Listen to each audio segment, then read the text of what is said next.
Bonjour chers frères et sœurs qui aimez Dieu de tout votre cœur, qui avez confiance en Jésus-Christ. Nous poursuivons la série de vidéos sur les personnages de la Bible, les personnalités de la Bible. Et je pense que cette rubrique est importante. Comme je l'ai dit là, en voyant les qualités, les défauts de chaque personnage biblique, c'est une véritable catéchèse. Voilà. Parce qu'on voit ce qu'on peut leur emprunter.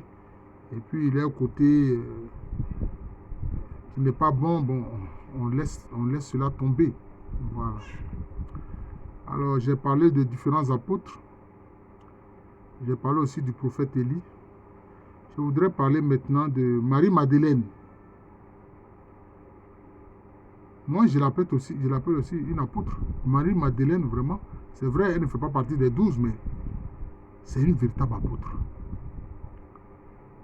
Elle aimait beaucoup le Seigneur et elle a témoigné d'une grande fidélité au Seigneur. Alors, Marie-Madeleine, qu'on appelle aussi Marie de Magdala, parce qu'elle était originaire de la cité de Magdala, qui est à quelques kilomètres du lac de Tibériade. C'est à quelques kilomètres du lac de Tibériade. Voilà, donc c'est aussi en Galilée. Elle était de Magdala, de la cité de Magdala. Alors, il est dit que elle menait une vie licencieuse au départ avant de rencontrer le Christ Jésus. C'est-à-dire qu'à la limite même, elle vendait son corps, elle se prostituait. Mais pourquoi elle faisait cela? Parce qu'elle était sous l'emprise de 7 démons. Voilà. Les démons du sexe. Elle était sous l'emprise des démons du sexe. Notamment de 7 démons du sexe. C'est pour ça qu'elle faisait cela. Donc, quelquefois, nous voyons des personnes qui font des choses. Nous les accusons, nous sommes très durs avec ces personnes-là. Alors que quelquefois, elles sont sous l'emprise de mauvais esprits. Elles sont sous l'emprise de mauvais esprits. Évidemment, on pourrait dire, mais c'est parce qu'il y avait des portes ouvertes en elles que ces mauvais esprits ont pu s'emparer d'elles pour faire ceci ou cela. Mais même Judas Iscariote, j'ai fait une vidéo sur Judas Iscariote. Voilà. C'est quand Satan a entré en lui qu'il allait trahir Jésus. Donc, vous voyez. Donc, c'est un peu cela. C'est un peu cela.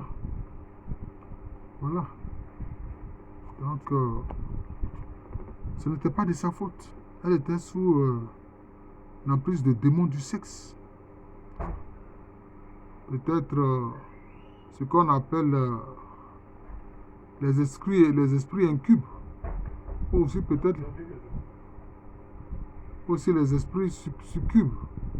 Voilà, donc c'est un peu cela. Ce n'est pas sa faute. Marie de Magdala, ce n'est pas sa faute. Voilà. Mais quand Jésus-Christ l'a libérée de 7 démons, elle a témoigné d'une grande fidélité pour le Seigneur. Elle a témoigné d'une grande fidélité pour le Seigneur. Elle l'a suivi partout. De même que les apôtres étaient avec Jésus, mais Marie de Magdala était avec Jésus. Marie-Madeleine était avec Jésus. Elle a suivi Jésus partout. Où Jésus est allé pour prêcher la bonne nouvelle. Elle était avec Jésus. Voilà. Donc, on constate que sa qualité, c'est la reconnaissance. Elle a été très reconnaissante envers le Seigneur Jésus-Christ, qui l'a libéré de ces 7 démons, qui l'a libéré, je peux dire, de sa vie passée. De sa vie passée. De sa vie passée. Voilà. Donc, elle est reconnaissante. Et donc, cette reconnaissance aussi est doublée d'un grand amour pour le Seigneur Jésus-Christ. Un grand amour pour le Seigneur Jésus-Christ. Si bien que des menteurs, je répète, si bien que des menteurs sont allés dire que, et ça c'est des groupes ésotériques, vous verrez même des vidéos là-dessus, que oui, Marie-Madeleine était, je ne sais pas comment je peux dire ça, une fiancée de Jésus, une personne avec qui Jésus avait des rapports sexuels. Il y a même des ouvrages ésotériques où on dit que Jésus, là il ne parle même pas de résurrection. Ils disent que Jésus a été soigné par ses frères esséniens. C'est à cause de ça que j'ai fait une vidéo qui montre que Jésus n'a jamais été un essénien. Parce que ces mensonges-là de ces groupes ésotériques, de ces sectes-là. Alors on dit que Jésus est parti vers le Tibet. Qu'est-ce que le Tibet a à voir avec le judaïsme parce que Jésus était juif. Jésus était juif. Bien que, en sa nature divine, il est la parole éternelle de Dieu, le verbe éternel de Dieu. Et on dit qu'il serait parti avec Marie-Madeleine.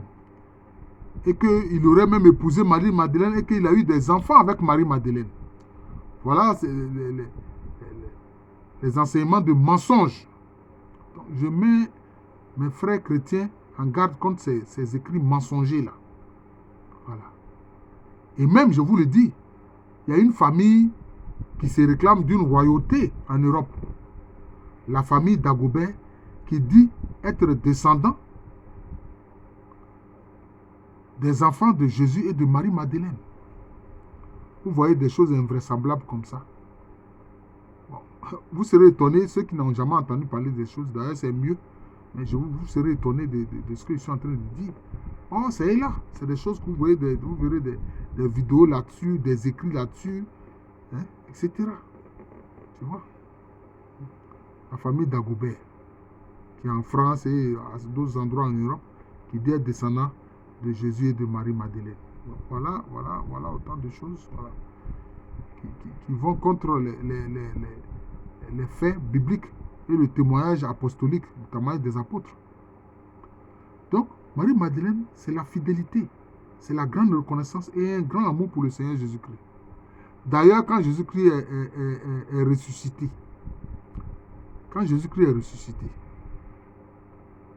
Marie-Madeleine, en ce moment-là, au départ, elle ne savait pas que Jésus était ressuscité. Bien qu'il parlait régulièrement à tous ceux qui étaient avec lui de sa mort et de sa résurrection. Elle s'est rendue au tombeau. Et puis,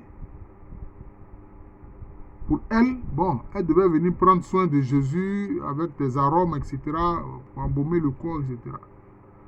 Et elle pleurait parce qu'elle ne voyait pas le corps de Jésus. Elle disait comme ça, elle a vu Jésus, mais elle a pensé que Jésus était le jardinier. Elle pensait que Jésus était le jardinier du lieu. Et elle lui a dit, mais si c'est toi qui as emporté mon maître Seigneur, dis-moi où tu as mis son corps et j'irai le chercher. Vous voyez, ce grand amour que Marie-Madeleine avait pour Jésus. Or, en général, chez les Juifs et autres là, on ne permet même pas aux femmes d'aller au cimetière, comme on le voit même aujourd'hui avec les musulmans. Voilà, on ne permet pas aux femmes d'aller au cimetière. Mais Marie-Madeleine, par amour pour le Seigneur Jésus-Christ, dit, elle ira chercher son corps. Elle ira chercher son corps où on l'a mis. C'est alors là que Jésus va lui dire, mais Marie, quand elle a vu, elle dit Rabouni. C'est parce que c'était comme ça qu'elle appelait Jésus. Elle appelait Rabouni. C'est-à-dire mon petit maître.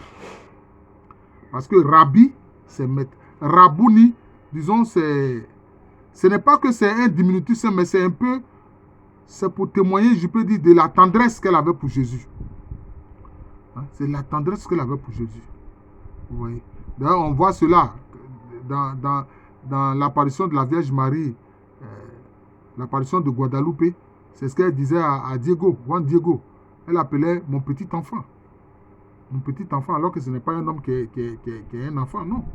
C'est un homme d'un certain âge. Peut-être, Juan Diego devait avoir peut-être la quarantaine ou la cinquantaine. Vous voyez? Donc, c'est ça. Rabouni, c'est une façon de dire mon petit maître, mais avec une pointe d'affection. Une pointe d'affection pour Jésus. C'est comme ça qu'elle l'appelait. Alors, elle a dit Rabouni, hein, pour aller pratiquement se jeter dans ses bras. Puis Jésus a dit non, ne me retiens pas. Parce que je ne suis pas encore monté vers mon Père et votre Père. Mais va dire à mes frères que je suis ressuscité. Va dire à mes frères que je suis ressuscité. Et que je les précède en Galilée. Que je les précède en Galilée. Donc, la personne à qui Jésus ressuscité est apparu en premier, c'est à Marie-Madeleine. C'est à Marie-Madeleine. Et puis quand elle allait dire ça aux apôtres, ils ont douté. Mais on a vu que Marie-Madeleine, c'est une femme de caractère. Elle a dit, on ne m'a pas envoyé pour vous convaincre, mais on m'a envoyé pour vous donner une information. C'est ce qu'elle a dit aux apôtres. C'est ce qu'elle a dit à Pierre et autres. Là. Elle a dit, hey, on ne m'a pas envoyé pour vous convaincre. Ce n'est pas ça mon rôle. On m'a envoyé pour vous donner une information. Notre Seigneur m'a envoyé pour vous donner une information. C'est l'information que je vous donne, c'est tout. Vous en faites ce que vous voulez. Voilà ce que Marie-Madeleine, Marie de Magdala, c'est ce qu'elle a dit. Une femme de poigne, une femme de caractère. C'est ce qu'elle était. Moi, je considère que c'est vraiment une apôtre. Voilà. Pour ne pas dire une apôtresse. C'est une apôtre. Marie-Madeleine. C'est une vraie apôtre. C'est ça. Voilà. Une femme de caractère.